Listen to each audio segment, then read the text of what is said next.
When I first started using FlutterFlow, one of the biggest hurdles I faced was the lack of direct Supabase integration, which is my favorite backend for all kinds of apps. I remember digging around for workarounds, trying to connect the two on my own, and it just felt a bit clunky and time consuming. Fast forward to now, and things have changed in a big way. FlutterFlow not only introduced official Supabase support, but with every update, it's gotten smoother, more powerful, and honestly a complete joy to use. In today's video, I'm not just going to highlight FlutterFlow's latest enhancements for Supabase integration, but I'll also walk you through some real-world examples that truly showcase the power and flexibility this combination brings to app development. Before we get started, as always, all the apps and all the resources that I discuss on this channel can be viewed and or cloned by becoming a member of our incredible Patreon community. And if you're still not a member, then you can learn more and hopefully become one via the link in the description below the video. So I'm going to be showing you some very interesting and very powerful Supabase features that you can use right inside of FlutterFlow. And most importantly, I'm going to be showing you some real-world app examples where these features and this functionality really excels. Okay, so here I have an app that I built that will be showing you each of the features. We have a bunch of features here. And I went ahead and I decided to run this app that I have built in a simulator. So here we have an iOS simulator, here we have an Android simulator. Now, the first feature that I want to show you is one of the first features that was launched that kind of changed everything. And that is the fact that we now have real-time updates, right? So anytime you change something, you can see it immediately. You do not need to refresh data. You do not need to do anything, okay? So in this app here, we have a list of tasks that we are getting from this Supabase instance. So as you can see, I have a table called tasks, and we have 4 tasks. And the idea here is that we're going to be displaying these tasks here, and you can simply click on the task to make it, to mark it completed, right? So right now, none of the tasks are completed. And the idea is if you click on it, you can mark stuff completed. So for instance, here we have, let's say, finish report. If I click on it, it's going to be marked as completed automatically. And we are making a change in the database when we click it, and we immediately see the results because we're not pulling anything else. We're pulling the same data and it's immediately available. Now, what is a real kind of world scenario here? Well, one real world scenario is that it's multi-user. So in this app, I'm logged in as this user, admin@admin.com. And in this app, I'm logged in as James@James.com. And so when you have multiple people using your app, it's very, very important that each of the users see the updates, right? The updated data, right? So in this example, as you can see, if I click again, it's false, and this is false. And if I click this true, true, I click here, this is true, click here, this is true, click here. Now all of them are true. And then if I come back here, I refresh this, or sometimes it refreshes automatically, you can see that they're all now are true. Now, how is this done? Well, the first thing that you need to do is when you're creating your table, you want to make sure that you have real time on. This is going to be off by default. So you want to make sure that you have it on your table even before you do anything in Supabase. And then in Supabase, what's going to happen here is when you are actually pulling the data, when you're setting up your query, right? So I have this grid view here, and what I have is a query. I'm pulling in the query. You want to make sure that this is turned off. Single time query is turned off. So if you hover over here, you can see by default, the results of this query will automatically refresh when documents are created, right? Check this box to instead to query only once, okay? So if you expect the data to change, as we have in our scenario, if you're building any kind of multi-user apps, like Trello or like a project management app, any kind of app that's going to be used by multiple users, you definitely want to make sure that this is off. So it's not going to be a single time query. It's going to be a real time kind of multiple time query, if you will. And that is exactly what we have here. So this is an amazing feature. And actually Firestore had this feature before. It had it like for a while now, right? So if you use Firestore, you had, you were enjoying this feature, and now you can also enjoy it when you use Supabase, and this is awesome. Okay, now let's go ahead and let me show you the next feature. Okay, so this next feature is an amazing feature as well. And to show you, let me go ahead and pull up one of my simulators. We only need one right now. And so if I load this second page up, we have a list of orders here. And this is using this table here. This is this orders table right here. And as you can see, we have, this is the order amount, the status is this, all of that. Now, with this new feature, we can be notified when the data changes. Okay, so if I change any of the data here, I delete, I add, I update, I do any of the changes, we will get notified. Okay, and our system could do anything that it wants to do. Okay, and so this is awesome because we now have the power to send an email, to send a message to a Telegram bot, to do pretty much anything. And in our example, I have a very, very simple example. And so if any of these orders is marked as shipped, we get notified, right? So as an example, let's say I have this simulator right here. I'm going to move it up right there. And I'm looking at these orders. This is paid. I'm going to mark it as shipped. I marked it as shipped. And guess what? Order 3 has been shipped. Okay? And so I can do this for any of the orders. And the idea is if we changed, one of the orders, if there's a particular change, we're going to get notified about it, right? Now, let me show you how this is implemented, right? So when we are getting this data, right? So we have this data table that expects local data, right? So we first need to get external data, which we get in this wrap container here. And so if we go to this container here and we go to the this backend query, we're just getting this list of orders. But if we come over here, this is where we can work with this hook, right? We have this on data change.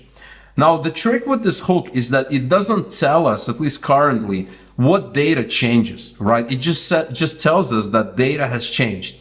And so if you want to implement what I have done, and that is we only care about a specific status being updated in this example, if you only care about something specific, in that case, you need to do a little bit of work, and that's actually not very complex. And so what I ended up doing is I'm basically getting the data initially, right? So when this page is loaded, I have this thing here that pulls the data, right? I'm basically querying the data and I'm updating a page state variable called data before, right? So if you come over here, you can see that I have two page state variables. Both are a list of rows. So we have data before and data after. So when this page loads, I'm basically saving data before.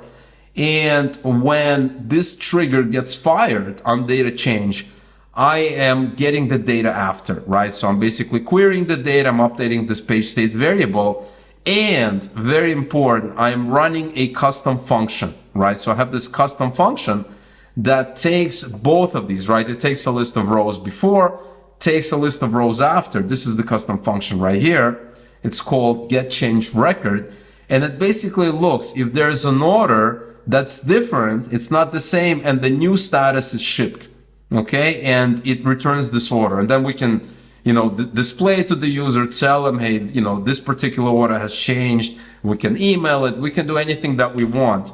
And all of this is made possible thanks to this new hook on data change, right? On this on data change. And I wouldn't be surprised if in the future, FlutterFlow is going to make it a little bit more user-friendly, right? They're going to let you know what changed, what happened, right? That would be a nice addition. But still, even without that extra kind of information, without that extra context, you can figure that out on your own using the method that I have used in this app. And remember, if you're a member of our amazing Patreon community, you're going to get access to this whole app, including this function here. So you don't have to pause the video right there and copy the code and do any of that. You'll get access to this entire app that's going to make it a lot easier for you. Now, for this next example, this is a feature that I've been waiting for quite a while now, right? And what this feature allows us to do is it allows us to get specific data by searching for it, right? So we don't need to match exactly. We can, search for specific data. So let me show you how this works. So if we come over here and let's say we go to this page over here, we have a list of different items, right? These are actually products from this table over here. And what I can do is I can search for a specific product. So let's say I want a chai. So what I'm going to do is I'm going to start typing chai. When I type that, and without pressing enter, it's going to give me the list of all the items where chai is a part of the product, right? Because we're searching for the word chai. We're not specifically, searching for a specific word, but we're also searching for where it's part of a word, right? And so if I type chai and then I press space, it's going to give me just this one, right? Because that's a word search. But if I, let's say, go back, I'm going to see all the items again. And so this time, let's say I'm looking for a chair, right? So I'm just going to type chair right there. And without pressing anything, I'm going to find this chair, okay? If I go back over here, if I have this cha, then I'm going to find everything, all the products with this string in there, right? And this is something that wasn't possible before. At least it wasn't possible using the standard FlutterFlow method. You could still do it using the API, but that was a lot more work. It was a lot more painful. And so now using this kind of search queries is a lot more accessible. It's a lot more easier. So how exactly does this work? Well, if we go over here, we have here an interesting situation. So I'm basically using a conditional builder where, if somebody's not searching for anything, right, we display all of the items. But the moment they start searching for something, right, what we're doing is we are executing a special query, right? So if we come to this container here and we go over here and we edit this, you can see that we are getting a list of these products, and these are the products right here. You can see the whole list here, and we have a filter now, and this is a special filter using this like, and I'm also using like case insensitive right there. You can use a regular like that's going to be case sensitive, but you can also do a case insensitive here, which is kind of what you typically want to do unless you have a good reason to do case sensitive. And then what I'm doing is I am sending in the string that the user is searching for, and I am prepending this percent. I'm putting it, I'm prepending it, and I'm also appending it. Okay, and this percent essentially means that anything can appear before and anything can appear after. And this var1 is the actual string, right? I'm passing the search string, which is what the user is typing in there. And so the idea here is that when we start off, we have this page state variable search string. Now, because in Supabase, with Supabase, the filtering is not dynamic. So once you have a filter, that filter stays. What I ended up doing is I ended up creating two of these widgets, right? The first one, if you click over here, you can see that if search string is set, not empty, then you want to do this container that uses this search string, okay? Otherwise, that, we don't really care, right? So if you come over here, otherwise, just show this container, and this container does not have any filtering, right? It essentially displays everything, okay? And as a result, we have the best of both worlds. If you want to search, it's going to do the searching. If you delete the search string, it becomes empty or null.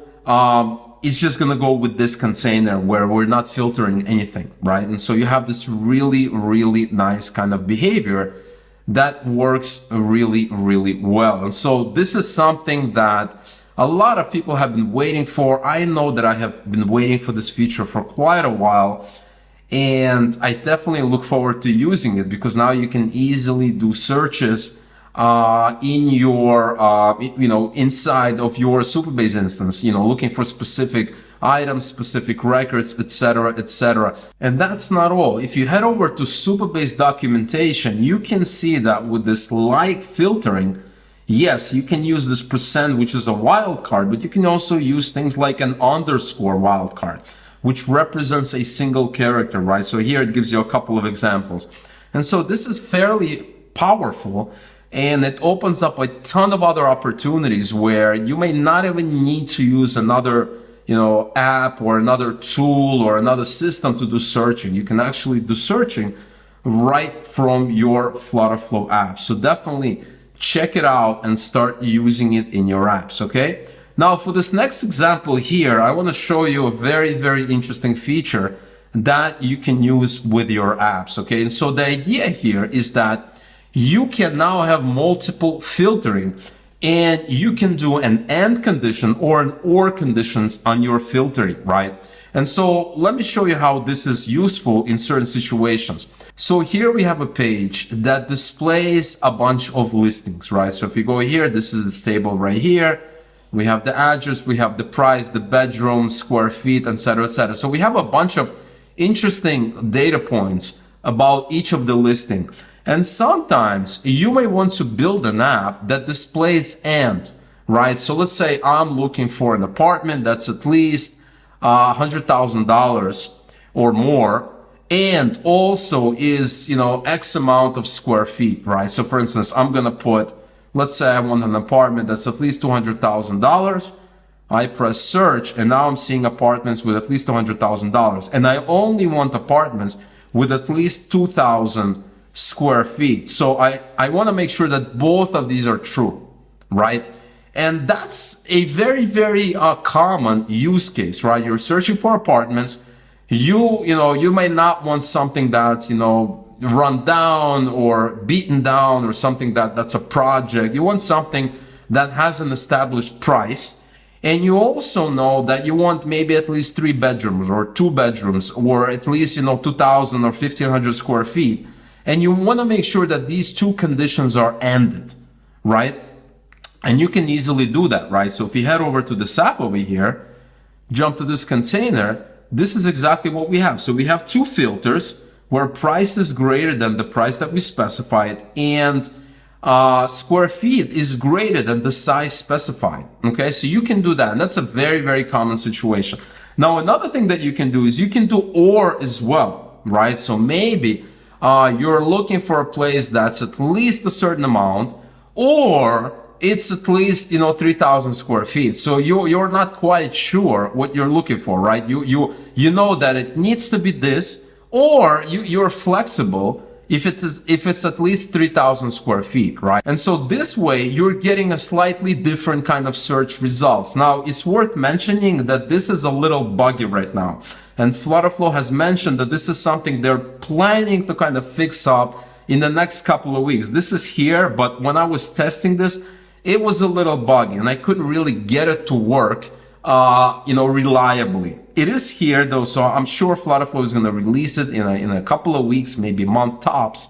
But just so that you know, this feature is almost there, but you can use this feature right now. And this is an awesome feature if you're building any kind of an app where you need to make sure that, the user is looking for something very, very strict. They're looking for this feature, this feature, this feature, this feature. And if one of those things is false, they do not want to, see that listing. And that is exactly what you get with this AND filter. Whereas the OR filter is true for every single condition. So if it matches one condition, you're going to see it. If it matches another condition, you're going to see it. But it doesn't need to match all the conditions across the board. So this is another awesome feature that you can start using. Last but not least, we now have an option to customize your reset password functionality. And so here we are in the login page, right? And for that, I need to log out. So I'm going to come over here and I'm going to log out. And here I am in the create account, but also the login page, right? And so let's say you want to log in to your app, but you forgot the password. Okay, so you have this reset password. You're going to enter your email and you have this reset password, which if you're using Supabase for your authentication, this is going to be handled by Supabase. Now, the issue here is that if you want to customize it, right? So if I click on this button, we have the send reset password email. You can specify the field that, you're trying to reset, but you can also now specify a redirect to URL, right? So if you hover over it, you can see that if set, the reset password email will redirect the users to the given URL as opposed to the default site URL specified in Supabase auth settings, etc., etc. And so the idea here is that the user wants to reset their password. They enter their password. They click this.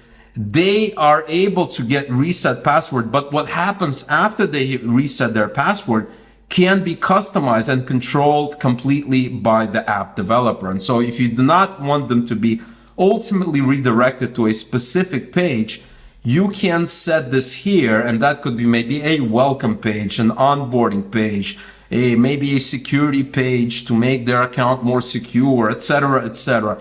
Another little feature that goes a long way in terms of customizing your app. And so definitely check this out if you are building apps that require authentication. And so all of these features now make Supabase as a first-rate product inside of your FlutterFlow app, right? Before, using Supabase was a little clungy, it was a little messy, but as time goes on, it becomes easier and easier to use some of Supabase's more advanced or even standard functionality inside of your app. And really the best way to kind of leverage this new features, this new functionality, would be by joining our amazing Patreon community, because as a member, you'll get access to this entire app, which means that you can play around with it. You can even clone this app. You can modify this app. You can use it as a base for one of your future apps. And most importantly, you can see if you can now use some of the advanced functionality, right? So maybe by the time I finished making this video, you'll be able to use the OR feature. You'll be able to use some of the other features that FlutterFlow is kind of putting finishing touches on. And you'll be able to build a more advanced app, a more interesting app than the app that you're probably building right now, because now you have more features that you can leverage. And remember, not only are you going to get access to this app, you're also going to get access to pretty much all my apps that I have on there. You're also going to get access to my no-code video podcast, where I discuss lots of interesting things that I'm working on, struggling on, get the back-end scoop, some of the little tips and techniques. And so if you like the content that's being put out here on this YouTube channel, you're going to like my Patreon content even more. And I guarantee you, if you're a no-code developer, you're missing out big time if you're not one of our Patreons. And so definitely check out our amazing Patreon community using the first link in the description below the video.